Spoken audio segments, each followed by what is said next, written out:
Hello students, आज जैसा कि पहले से तय हुआ था सेक्शन 2 होगा।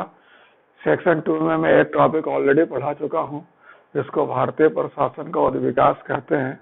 उस टॉपिक में मैंने मौर्य प्रशासन, मुगल प्रशासन, ब्रिटिश प्रशासन और स्वतंत्रता प्राप्ति के बाद भारतीय प्रशासन के विकास टॉपिक को डिस्कस किया। आज हम भारतीय प्रशासन के परिस्थिति जन्य परिवेश टॉपिक शुरू करेंगे। इस टॉपिक से बीपीएससी में कई दफा क्वेश्चन आते रहा है। लगभग हर साल कभी संघवाद पर क्वेश्चन आता है, कभी संसदीय लोकतंत्र पर क्वेश्चन आता है, कभी समाजवाद पर क्वेश्चन आता है। एक दो दफा तो भारतीय संविधान के स्वरूप पर डायरेक्ट क्वेश्चन आया। आज मैं उसी टॉपिक को डिस्कस करने जा रहा हूँ। जैसा कि अगर आप बीपीएससी का सिलेबस देखो और यूपीएससी का सिलेबस देखो, थोड़ा फर्क है, मात्रात्मक और गुणात्मक दोनों। बीपीएससी में थोड़ा कम पढ़ना है, यूपीएससी में ज्यादा पढ़ना है।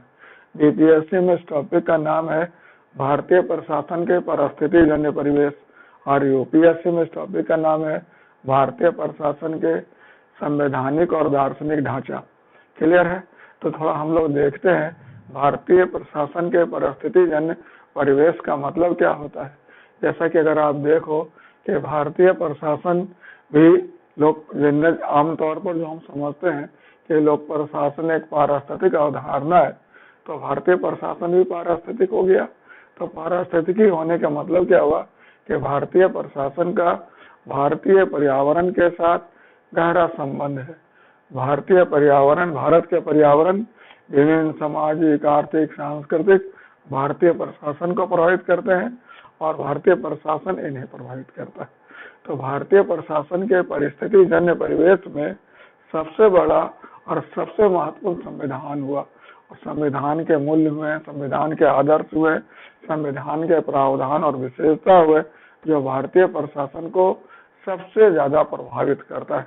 तो आज इसी टॉपिक को हम लोग डिस्कस करते हैं, संविधान, संवैधानिक प्रावधान और भारतीय प्रशासन पर इसका प्रभाव। जैसा कि जानते हैं आप, किसी भी देश में संविधान जो होता है उस देश का सर्वोच्च कानून होता है। समझ रहे हैं? किसी भी देश का संविधान उस देश का सर्वोच्च कानून होता है। सरकार उसी से सत्ता ड्रॉ करती है। सरकार के तीनों अंग जो होते हैं उसी से सत्ता प्राप्त करते हैं। ये जो आप एक टॉपिक पढ़ते हो, पहले यूपीएससी में नहीं था, हाल के दिनों में पिछले बार जो सिलेबस रिवाइज हुआ वो जोड़ा गया। उस टॉपिक का नाम था संविधानवाद। तो संविधानवाद क्या कहता है? तो संविधानवाद कहता है कि एक ऐसी विचारधारा जो अपेक्षा करता है कि देश का शासन संविधान के अनुसार हो। अब देखो, अगर कोई बड़ा विशाल तंत्र है और बगैर किसी तौर तरीका का काम करेगा तो अव्यवस्था के सिवा और कुछ नहीं होगा। इसलिए सबसे इम्पोर्टेंट किसी भी देश में शासन को आगे बढ़ाने के लिए संविधान का निर्माण करना है, उसे अपनाना है। भारत में देखो 1947 में जब स्वतंत्र हुआ तो सबसे पहला काम क्या किया? संविधान निर्माण का काम किया। इधर आप देखते होंगे नेपाल में भी जब नेपाल राजतंत्र से मुक्त हुआ तो लोकतंत्र अपनाया, तो सबसे पहला काम उसने क्या किया? संविधान बनाने का काम किया। तो संविधान क्या हुआ? देश का कानून हुआ। मैंने संविधान के 4 आयाम बतलाए कि संविधान केवल कानून का मसौदा नहीं है, संविधान बहुत कुछ है। एक बार बीपीएससी में क्वेश्चन आया था, भारतीय संविधान एक महत्वपूर्ण सामाजिक प्रलेख है। Indian constitution is most important social document.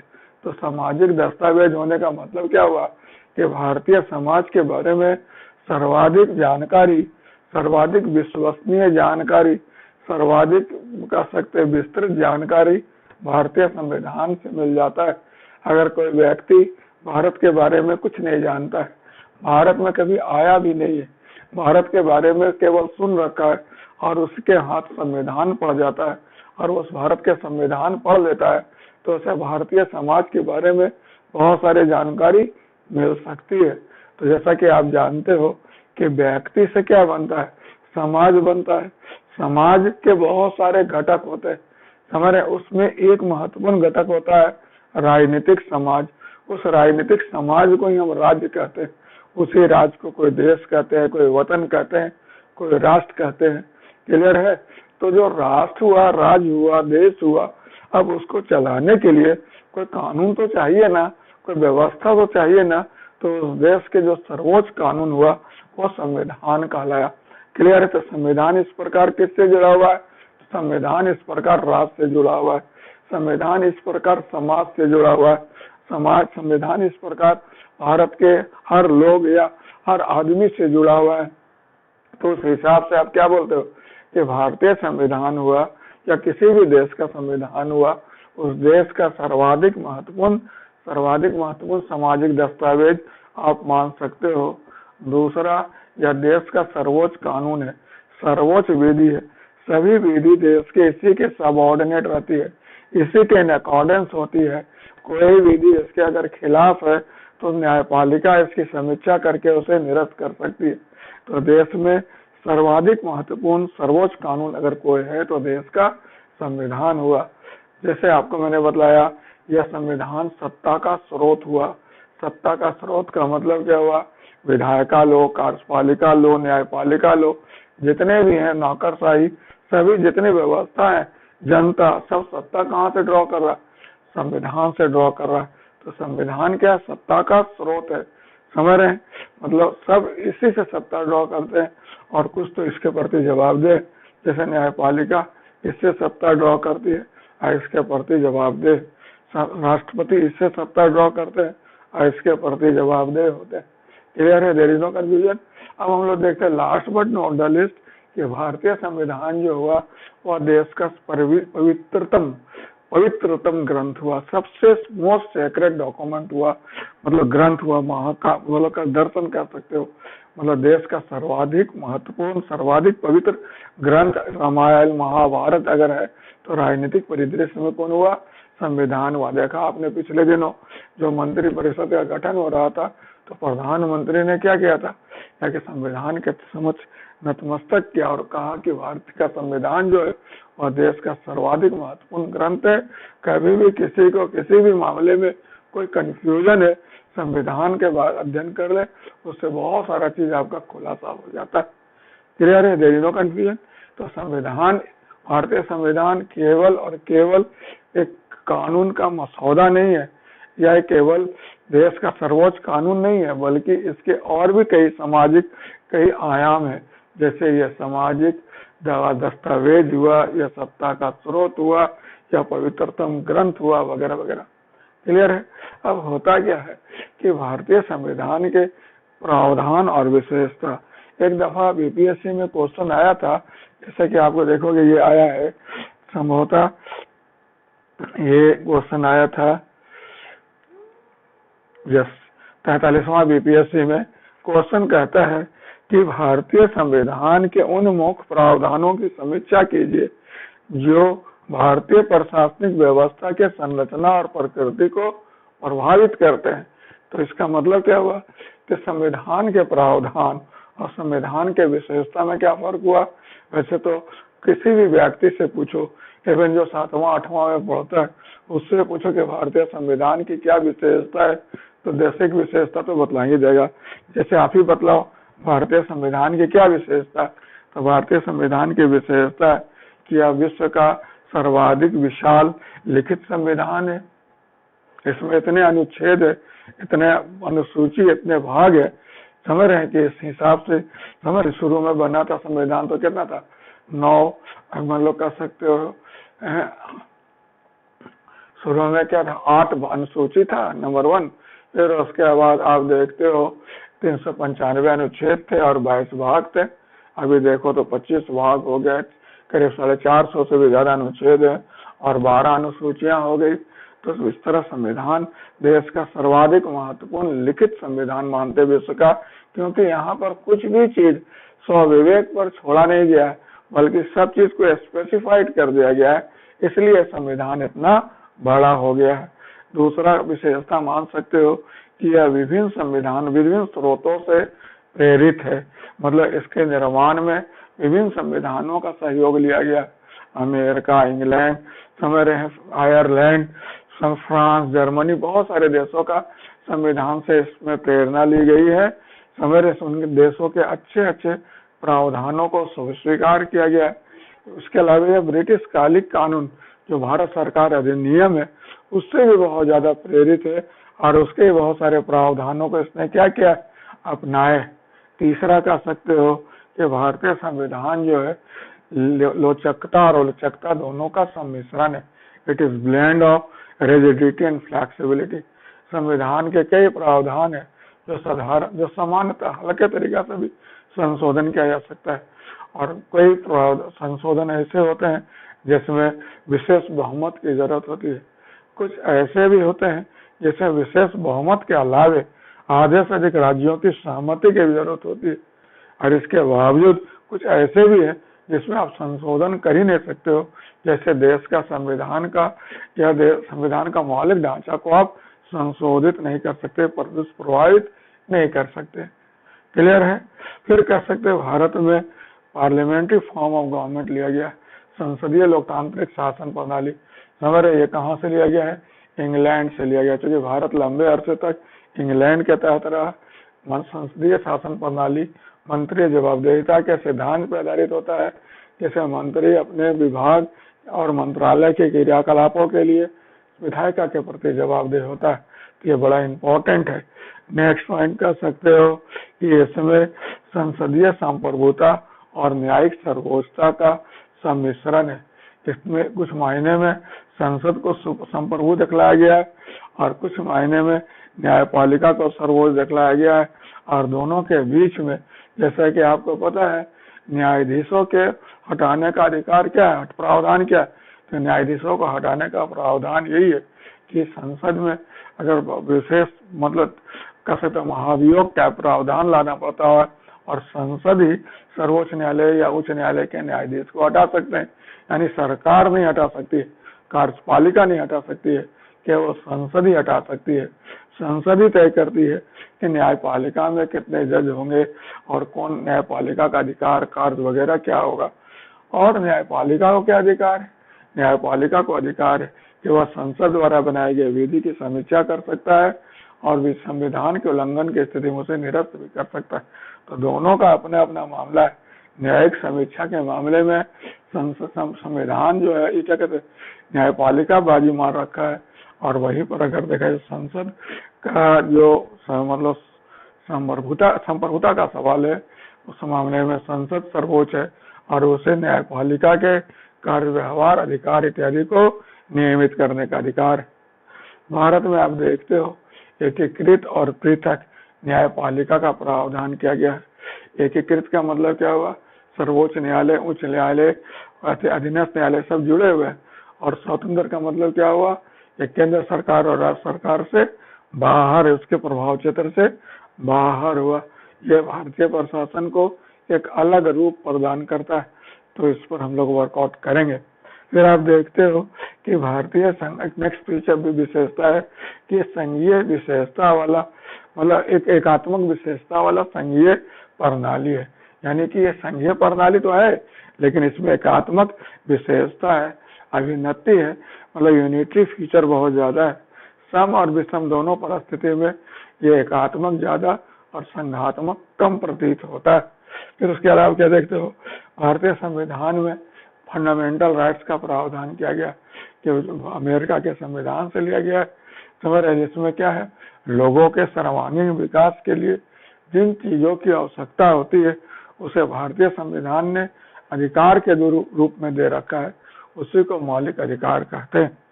तो नेक्स्ट लिखो, जो पता राज्य के नीति निषेध तत्व, डायरेक्टिव प्रिंसिपल स्टेट पॉलिसी, या आयरलैंड के संविधान से लिया गया है। और इसमें लोक कल्याणकारी राज्य की अवधारणा जो भारत स्वतंत्रता प्राप्ति के बाद अपनाया है उसे प्राप्त करने का प्रयास किया गया है, प्रावधान किया गया है। तो इसको राज्य के नीति निषेध कहते हैं। फिर आप देखते हो फंडामेंटल ड्यूटी, या शुरू में तो नहीं था, या 42वां संविधान संशोधन द्वारा जोड़ा गया है। इसका पीछे दर्शन ही है कि लोग मौलिक अधिकार के महत्व को तभी समझेंगे जब कुछ मौलिक कर्तव्यों का निर्वहन करेंगे। समझ रहे, तो इस हिसाब से इसे शामिल किया गया है। समझ रहे। नेक्स्ट पॉइंट क्या देखते हो, भारतीय संविधान में भारत को एक क्या कहते हैं धर्मनिरपेक्ष राष्ट्र घोषित किया गया। सॉरी, शुरू में तो स्पेसिफाई नहीं था, लेकिन 42वां संविधान संशोधन द्वारा समाजवादी और पंथ निरपेक्ष शब्द दोनों को जोड़ा गया है, समझ रहे हैं। तो इसका मतलब क्या हो गया कि भारत राज्य सरकार का या राज्य का अपना कोई धर्म नहीं होगा, वह सभी लोगों को अपने अपने हिसाब से धर्म का अनुपालन करने की स्वतंत्रता देती है, और लेकिन धार्मिक कट्टरता पर अंकुश रखती है। So this is basic point. फिर आप देखते हो यूनिवर्सल एडल्ट फ्रेंचाइज, भारतीय संविधान में क्या है, सार्वभौमिक वयस्क मताधिकार है।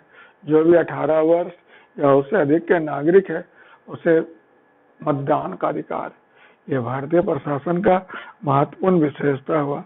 भारतीय संविधान में एकल नागरिकता का भी विशेषता है। एकल नागरिकता का मतलब क्या हुआ कि आपको, जैसे अमेरिका में प्रांत का अलग नागरिकता है, केंद्र का अलग नागरिकता है, वहाँ ऐसी भारत में ऐसा नहीं है। यहाँ पर एक ही नागरिकता है जो केंद्र राज्य पूरे देश में चलता है, और आपको डुअल नागरिकता की बात नहीं करनी है। नेक्स्ट पॉइंट कर सकते हो इंडिपेंडेंट बॉडीज। भारतीय संविधान में ऐसे बहुत सारे निकाय हैं जो स्वतंत्र रूप से काम करते हैं, तो मतलब और खास कार्य और प्रयोजन के लिए स्थापित किया गया। जैसे सीएजी को ले लो, तो सीएजी की स्थापना किस लिए की गई है? सीएजी की स्थापना की गई है, आप समझ लो मोटा मोटी तौर पर, सीएजी की स्थापना की गई है लोक वित्त की रक्षा करने के लिए। चुनाव आयोग की स्थापना क्यों की गई है? प्रतिनिधि प्रणाली की रक्षा करने के लिए। यूपीएससी की स्थापना क्यों की गई है? आपका कर सकते हो योग्यता प्रणाली का रक्षा करने के लिए। इसलिए जितने भी अभिकरण है सबका अलग अलग कार्य और अधिकार निर्दिष्ट किए गए। फिर आप देखते हो भारतीय संविधान में आपातकालीन प्रावधान है। अनुच्छेद 352 से 360 के बीच में 3 प्रकार का आपातकालीन प्रावधान है। जैसे कह सकते हो राष्ट्रीय आपात, संवैधानिक आपात और वित्तीय आपात। अनुच्छेद 352 में राष्ट्रीय आपात है जो युद्ध, वायु आक्रमण और सशस्त्र विद्रोह की स्थिति में होता है। हमारे 356 राज्य में संवैधानिक तंत्र विफल होने की स्थिति में होता है। और वित्तीय आपात देश का वित्तीय साख और अस्थायित्व को जब भय उत्पन्न हो जाए तो उस परिस्थिति में इसकी घोषणा की जाती है। अभी तक इसका एक दफा भी घोषणा नहीं हुआ वित्तीय आपात का। अभी हाल में चर्चा चल रहा था, कुछ लोग सुप्रीम कोर्ट पहुंच गए और इन लोगों ने सुप्रीम कोर्ट में केस फाइल किया कि कोरोना महामारी को देखते हुए देश में वित्तीय आपात घोषित किया जाए। लेकिन ये कोर्ट का अधिकार में नहीं आता है, ये राज्य का अधिकार है और ये केंद्र का अधिकार है, सरकार के अधिकार क्षेत्र में आता है। अभी सरकार नहीं महसूस करती कि देश में इतना विकट आर्थिक संकट है कि वित्तीय आपात लगाने की जरूरत हो। फिर आप कह सकते हो त्रिस्तरीय सरकार है। भारत में वैसे तो संघीय ढांचा है जिसमें केंद्र और राज्य दोनों स्तर पर सरकार और शासन की व्यवस्था है, लेकिन 73वां और 74वां संविधान संशोधन दिए जाने से क्या हो गया, भारतीय संघ प्रणाली द्विस्तरीय के बजाय धीरे धीरे क्या होता जा रहा है, त्रिस्तरीय होता जा रहा है। और चौथा का लास्ट कह सकते हो, भारतीय संविधान में सहकारी संघवाद को नियोजन को सबको संवैधानिक दर्जा दे दिया गया। जैसे विकेंद्रीकृत नियोजन को 74वां संविधान संशोधन द्वारा संवैधानिक दर्जा मिला है, जिसमें जिला नियोजन समिति और महानगर नियोजन समिति का स्थापित करने का प्रावधान है। उसी प्रकार आप देखते हो कि भारतीय संविधान में सहकारी समिति को भी पंचायती राज नगर पालिका के समान संवैधानिक दर्जा दे दिया गया है। तो इस हिसाब से आप देखते हो कि भारतीय प्रशासन में अनेक विशेषताएं हैं जो भारतीय प्रशासन को क्या बनाता है, विशिष्ट बनाता है, पृथक बनाता है। ठीक है, कोई कंफ्यूजन नहीं। अभी हम लोग देखते हैं कि भारतीय संविधान, ये क्वेश्चन आया था बीपीएससी में, 43वां बीपीएससी में, कि भारतीय संविधान के उन प्रावधानों के बारे में बताइए जो भारतीय प्रशासन के संरचना और प्रकृति को प्रभावित करते हैं। तो मैंने यहाँ पर कुछ आइडेंटिफाई किया है, ये भारतीय संविधान के प्रावधान है जो भारतीय प्रशासन के संरचना और प्रकृति को क्या करते हैं, प्रभावित करते हैं। तो सबसे इम्पोर्टेंट और सबसे महत्वपूर्ण है प्रस्तावना। मतलब हर दूसरे देशों के संविधान के समान भारत में भी जो संविधान है उसमें एक प्रस्तावना का प्रावधान किया गया। प्रस्तावना को आप क्या बोल सकते हो? प्रस्तावना को आप बोल सकते हो कि वह मतलब कर सकते हो संविधान की आत्मा हो गई। उसमें पूरा संविधान का सार है, उसमें उन लक्ष्य और उद्देश्यों को चिन्हित किया गया है जिसे भारतीय शासन प्रणाली द्वारा अचीव किया जाना है। संविधान का प्रस्तावना जो होता है संविधान का अंग है, यह न्यायगत है, समझ रहे, इसमें संशोधन किया जा सकता है। हालांकि मौलिक ढांचा को दुष्प्रभावित करने वाला परिवर्तन इसमें संभव नहीं है। जैसा कि आप जानते हो 42वां संविधान संशोधन को मिनी संविधान संशोधन कहा जाता है, क्योंकि 42वां संविधान संशोधन द्वारा भारतीय संविधान के प्रस्तावना में पंथ निरपेक्ष, क्लियर है, समाजवादी और अखंडता शब्द को जोड़ा गया। आप प्रस्तावना याद है आपको? बोल सकते हो प्रस्तावना? मैं हर स्टूडेंट को बोलता हूँ कि प्रस्तावना रट जाइए, क्योंकि प्रस्तावना रटने से दो फायदा होगा। एक तो आपका रटने का कैपेसिटी बढ़ेगा और दूसरा क्या होगा, दूसरा कई दफा जब आप उलझ जाते हो, कई दफा तो ऑब्जेक्टिव क्वेश्चन में आदमी उलझ जाता है। एक बार जो है ना भारतीय संविधान का प्रस्तावना पढ़ोगे तो हम भारत को पंथ निरपेक्ष समाजवादी, वो जो लाइन है उस लाइन पर क्वेश्चन आता है कि पहले कौन आता है बाद में कौन आता है। तो इस क्वेश्चन को हैंडल कब करोगे? जब उसको जानोगे तब ना, अगर बिना जाने हवा में तो लिखाएगा नहीं हो। So this is basic clear है। पहला चीज क्या हुआ? प्रस्तावना, देयर इज नो कंफ्यूजन। और ये भारतीय प्रशासन को क्या करता है? ये भारतीय प्रशासन के संरचना और प्रकृति को आश्वस्त करता है। ये भारतीय प्रशासन के संरचना और प्रकृति को एक मतलब कह सकता है स्थायित्व प्रदान करता है, एक रूपता प्रदान करता है। समझ रहे? ये सुनिश्चित करता है कि भारत का प्रशासन में को जब तक संविधान का प्रस्तावना में लिखित जो बातें उस रूप में है, तब तक भारतीय प्रशासन के संरचना और प्रकृति में बहुत ज्यादा व्यापक प्रभाव डालने वाला परिवर्तन संभव नहीं। क्लियर? अब देखते हैं संघात्मक एकात्मक लक्षण वाला संघीय ढांचा। ये भी भारतीय संविधान का एक महत्वपूर्ण विशेषता है कि वह भारत में न पूरी तरह संघात्मक व्यवस्था है न पूरी तरह एकात्मक, बल्कि यहाँ पर संघात्मक और एकात्मक दोनों का समावेश है। समझ रहे? तो भारतीय मतलब क्या है, ढांचा जो है संघात्मक है और इसकी आत्मा क्या है? एकात्मक है। ये कह सकते हो इसमें मतलब संघ का पलड़ा भारी है और राज्य का पलड़ा कम है। समझ रहे? अगर आप देखोगे भारतीय संविधान में एक आध संघीय विशेषता बदलाव तो लिखित संविधान, सर्वोच्च पृथक न्यायपालिका, ये सब क्या हो गया? आपका शक्ति का विभाजन वगैरह, ये हो गया संविधान का संघीय विशेषता। और एकात्मक विशेषता एकल नागरिकता, एकीकृत न्यायपालिका, फिर आप कह सकते हो राज्यपाल का पद, आपातकालीन प्रावधान भारतीय संविधान को एकात्मक बना देता है। क्लियर? एकात्मकता को बल प्रदान करता है।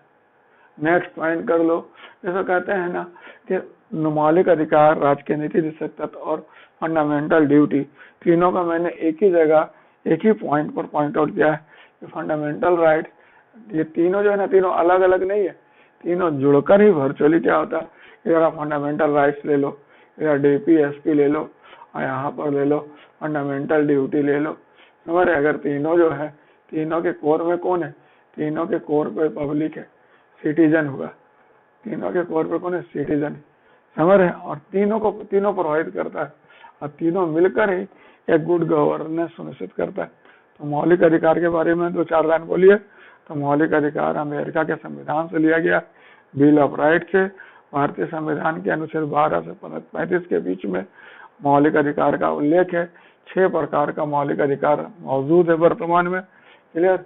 ये अधिकार उन घटकों को रेखांकित करते हैं जो मनुष्य के विकास के लिए आवश्यक है और उसको यह संविधान न केवल पहचान किया बल्कि संवैधानिक स्वरूप प्रदान करके सहयोग देकर और प्राप्त करने का प्रयास करता है। क्लियर है? So this is basic point. जैसे उस सर्वोच्च न्यायालय से उसकी गारंटी दिलवा रखा है, सरकार पर बंदिश लगा रखा है कि वह मौलिक अधिकार में दुष्प्रभावित करने वाला परिवर्तन नहीं कर सकता, क्योंकि इस पर न्यायिक समीक्षा हो सकती है और उस अदरवाइज सरकार पर खिंचाई भी हो सकती है इसके मामले में। क्लियर है? कहाँ से लिया गया है? अमेरिका से। कौन सा अनुच्छेद? 12 से 35। क्या बतलाता है कि मनुष्य के सर्वांगीण विकास के लिए आवश्यक घटक उसको यह क्या देता है, अधिकार के रूप में प्रदान कर रखा।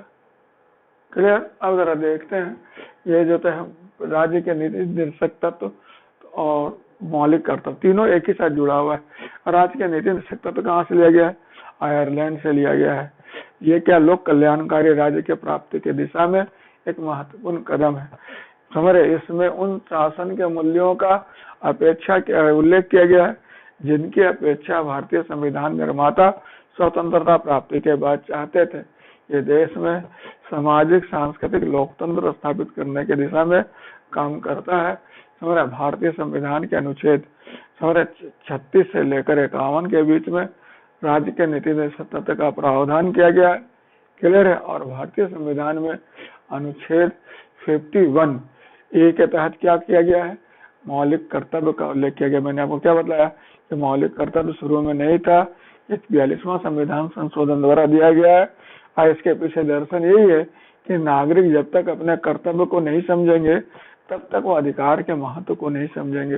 इसलिए अधिकार के प्रासंगिकता यहाँ बढ़ जाता है यदि लोग अपने कर्तव्य को समझे। तो उसी हिसाब से शुरू में 10 का मौलिक कर्तव्य था, अब एक बढ़ा दिया गया है, 11 मौलिक कर्तव्य हो गए। ये न्यायगत नहीं है, लोगों के विवेक पर छोड़ दिया गया कि वह जैसा चाहे वैसे उसको मैनेज कर सकते हैं, लेकिन आपको इसको सम्मान करना। क्लियर है। अब है संसदीय शासन प्रणाली। अच्छा, ये मतलब ये तीनों क्या प्रभावित करता है बतला सकते हो, संघीय ढांचा, मौलिक अधिकार और ये तीनों भारतीय प्रशासन। मौलिक अधिकार क्या करता है, भारतीय प्रशासन को थोड़ा डरा देता है, जवाबदेह बना देता है, संवेदनशील बना देता है नागरिक अधिकारों के प्रति। मौलिक राज्य के नीति निर्देशक तत्व क्या कहता है, और लोक कल्याणकारी राज्य की दिशा में आगे बढ़ता है। और मौलिक कर्तव्य का यहाँ पर क्या काम हो गया, मौलिक कर्तव्य जो है वह मौलिक अधिकार को प्रभावी बनाता है और राज्य के नीति निर्देशक तत्व के लिए थोड़ा सुकून प्रदान करता है। तो ये बहुत इंपॉर्टेंट होता है कि तीनों का ट्रायो इम्पैक्ट। ठीक है। अब देखते संसदीय शासन प्रणाली। ये संसदीय शासन प्रणाली हम इंग्लैंड से लिए। इंग्लैंड में भी संसदीय शासन प्रणाली, वहाँ उसको प्रधानमंत्री कार्यालय कहते हैं, प्रणाली कहते हैं। हमारे यहाँ उसको मंत्रिमंडलीय प्रणाली कह सकते हैं। जैसा कि आप जानते हैं मंत्रीय जवाबदेहिता के सिद्धांत पर आधारित है। मंत्री को अपने मतलब कह सकते हो क्रियाकलापों के लिए किसके प्रति जवाब देना होता है, अपने विभाग के क्रियाकलापों के लिए संसद के प्रति जवाबदेह होना पड़ता है। तो इस हिसाब से संसदीय शासन प्रणाली बड़ा इम्पोर्टेंट है।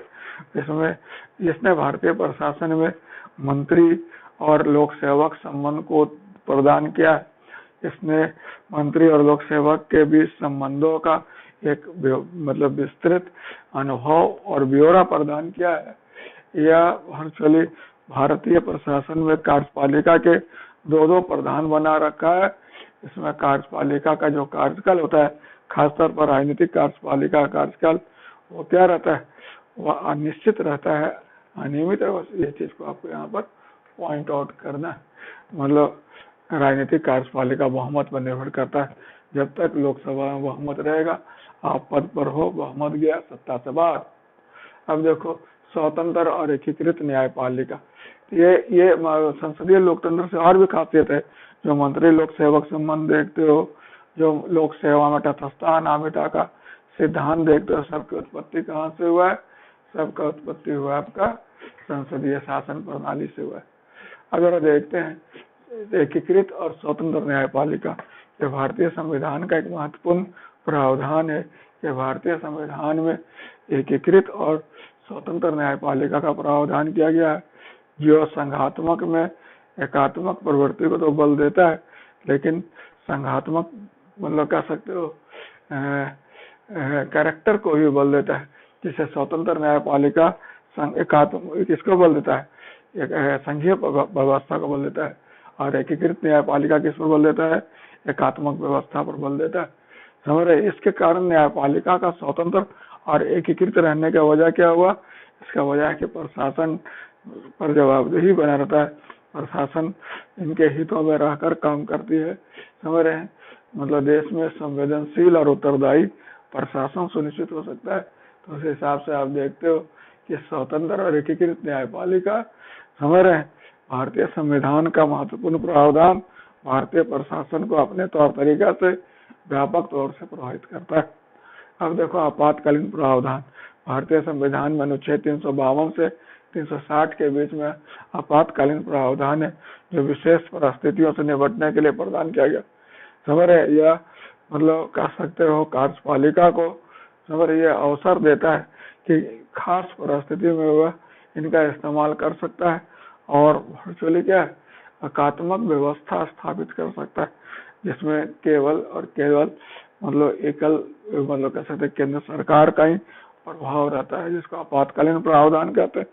और इसका भारतीय प्रशासन पर बड़ा गहरा प्रभाव पड़ता है, राजनीतिक व्यवस्था सिमट जाता है और प्रशासनिक व्यवस्था हावी रहता है। तो इस हिसाब से आपातकालीन प्रावधान का बहुत महत्व है। आपको मैंने बताया था पहले कि हाल ही में सर्वोच्च न्यायालय में मांग किया गया था ये कि देश में वित्तीय आपात लगाया जाए, क्योंकि जो देश के आर्थिक हालात है उससे निपटने के लिए वित्तीय आपात की जरूरत है। अब आप देखते हो विशेष प्रावधान, भारतीय संविधान में अल्पसंख्यकों को मतलब कमजोर वर्ग के लोगों को अलग अलग प्रावधान किया गया है। समझ रहे हैं, जैसे अनुच्छेद 330, 332, 335 वगैरह में 16A में लोक नियोजन में आरक्षण का प्रावधान किया गया है। ठीक है, और देखते होगे आप अनुसूची 5 और अनुसूची 6 में क्या है, आप देखते हो जनजातीय प्रशासन और अनुसूचित क्षेत्र जाति प्रशासन का उल्लेख किया गया। तो बड़ा इम्पोर्टेंट चीज आप देखते हो 340 में मतलब कह सकते हैं अल्पसंख्यक आयोग का प्रावधान किया गया। तो इस तरह से अन्य पिछड़ा वर्ग का प्रावधान किया गया। तो ये भारतीय संविधान में जो खास प्रावधान है 11वीं समझ रहे ना, मतलब उन सब के बारे में आपको पॉइंट आउट करना है कि ये सब कैसे भारतीय प्रशासन के संरचना और प्रकृति को प्रभावित करते हैं। अब देखते हैं त्रिस्तरीय ढांचा। वैसे तो भारतीय संविधान में अनुच्छेद 1 भारत को राज्यों का संघ कहता है, इसका हिसाब से भारत द्विस्तरीय संघीय ढांचा बनता है। लेकिन पिछले दिनों पंचायती राज को संवैधानिक दर्जा दिए जाने से क्या हुआ है कि मतलब नगर पालिका को भी संवैधानिक दर्जा मिल गया, महानगर नियोजन समिति को भी संवैधानिक दर्जा मिल गया। उस हिसाब से आज भारतीय प्रशासन में त्रिस्तरीय संघीय ढांचा का सूत्रपात हो रहा है, केंद्र, राज्य और स्थानीय। अभी 2-4 दिन पहले ही आप देख रहे होंगे कि भारत के प्रधानमंत्री स्थानीय निकाय के लोगों से किस तरह से बात कर रहे थे और उनको किस प्रकार प्रेरित कर रहे थे। तो भारतीय प्रशासन क्या होता जा रहा है, आज संघीय ढांचा का नया रूप ले रहा है। अब लास्ट देखते हैं भारतीय संविधान का मौलिक ढांचा, मतलब यह कहता है अनुच्छेद 368 के तहत कि भारतीय संविधान में संशोधन हो सकता है, लेकिन उसके मौलिक ढांचा में दुष्प्रभावित करने वाला परिवर्तन नहीं हो सकता। ये बड़ा इम्पोर्टेंट सेफगार्ड रहता है समझ रहे हैं अगेंस्ट आर्बिट्ररी रूल फॉर्मेशन, मनमाना तरीका से विधि बनाने के दिशा में एक बहुत इम्पोर्टेंट अधिकार समझ, जिसमें संविधान का जो मौलिक ढांचा है उसको आप दुष्प्रभावित नहीं कर सकते हैं, अदरवाइज न्यायिक समीक्षा होगा और न्याय के उल्लंघन स्थिति होने की स्थिति उन्हें निरस्त किया जा सकता है। तो ये सब जो भी प्रावधान है, ये सब जो खासियत हुआ या भारत के संघीय प्रणाली को व्यापक तौर पर या भारतीय प्रशासन को व्यापक तौर पर प्रभावित करते हैं, भारतीय प्रशासन के को राजतंत्र लोकतांत्रिक बनाते हैं, संसदीय लोकतांत्रिक बनाते हैं। और वर्चुअली क्या है, ये जो है कह सकते हो भारतीय प्रशासन के प्रकृति को लोक कल्याणकारी बनाते। तो आप देखते हो इन विशेषताओं का प्रभाव है भारतीय प्रशासन का संरचना और प्रकृति। इन्हीं सब विशेषताओं से आज भारतीय प्रशासन का स्वरूप क्या होता है, लोक कल्याणकारी होता जा रहा है। इन्हीं प्रावधानों के विषय कारण जो है भारतीय प्रशासन संवेदनशील है, सजग है, जवाबदेह। अभी आप देख रहे हो कोरोना वगैरह के प्रभाव के कारण प्रशासन कितना सजग है, कितना सक्रिय, ये सब कारण काम कर रहा है वर्चुअली। तो इस हिसाब से आप देखते हो कि भारतीय प्रशासन के ढांचा और संविधान के प्रावधान समझ आ गया आपको। तो इसी का क्वेश्चन लिखिएगा, मैंने 8-9 पॉइंट किया, इसको एलेबरेट रूप बतलाइए कि भारतीय प्रशासन के संरचना को ये कैसे प्रभावित कर रहा है, समझ रहे हैं, प्रकृति को कैसे प्रभावित कर, ढांचा कैसे प्रभावित हो रहा है, प्रक्रिया कैसे प्रभावित हो रही है, इस सबको आपको डिटेल में बतलाना होगा और इस क्वेश्चन को वर्कआउट करना होगा। क्वेश्चन करिए, अच्छा है तो बहुत अच्छा, अगर लिखेंगे तो बहुत संभावना है इसमें अच्छे अंक आने का। ठीक है, okay, all the best, enjoy.